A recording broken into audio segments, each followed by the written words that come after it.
Despite FlySafAir failing to reach an agreement with 200 pilots on strike, flights took off as scheduled on Monday. The airline says operations are running reliably under a scaled-back schedule, though you might want to book that window seat in advance. At the heart of the turbulence is a standoff over who gets to call the shots on pilot rosters.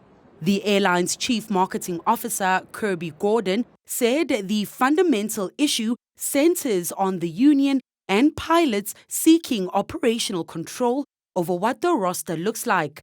The airline suggested a roster committee with an independent chair, but that was rejected by the pilots. And we've seen this in a number of other airlines along the way. So the reality is that every reasonable request that comes into play then piles on top of one another. And ultimately you arrive at a situation where productivity of pilots is very much constrained by virtue of what the airline is able to do. Now, this has been seen as a key element that erodes the resistance of airlines that have not made it in South Africa in the recent past.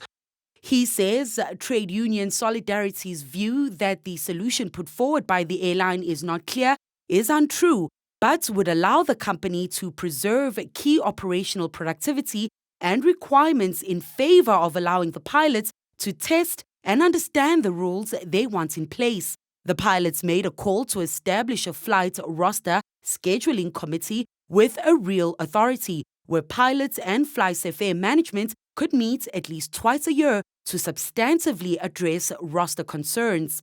They basically proposed a committee, for example, where some pilot representatives would serve on.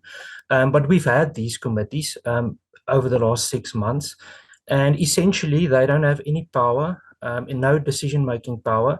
And most of their recommendations in the past have been overruled by EXCO in any event.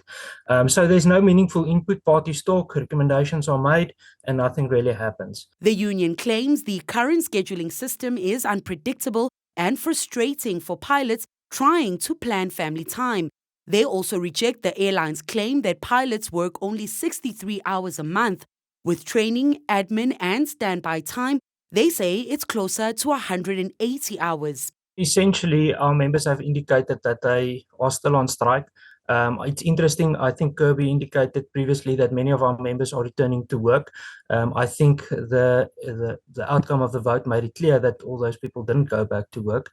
I think furthermore, these committees were properly structured and they need to be looked at. I think discussions need to be had surrounding SAFAIR's commitment to agree to some of these rules and principles. They want the absolute power to decide and change as they go. That's why they don't want to put them in writing. And that is not operational control, that's controlling the life of a pilot. Pilots also argue that while salary increases are not at the core of their strike action, they do form part of the issue, as most could take on opportunities internationally and be paid double what they get domestically. Gordon says it is a logical approach to pay pilots what they deserve to keep them in the country, but that it is all relative. FlySafAir pilots are regularly benchmarked, and they are very competitively remunerated. Equally, before Helgaard mentions that there's a claim that pilots are 10% behind where they were during COVID. This is not true at all. Our pilots had their salaries reinstated within 2020 still when we reached a specific threshold of 86 flights a day. And more than that, the calculation shows that they earn now 45% more than they did at COVID times. Over the weekend, FlySafAir handed over 6 flights to South African Airways after 28 cancellations earlier in the week. The strike is expected to last until Sunday, the 3rd of August, unless management and pilots can finally see eye to eye. Until then, FlySafAir passengers may need to pack a little patience along with their carry-ons. For Newzroom Afrika on Channel 405, I'm Ntokozo Khumalo at OR Tambo International Airport, Johannesburg.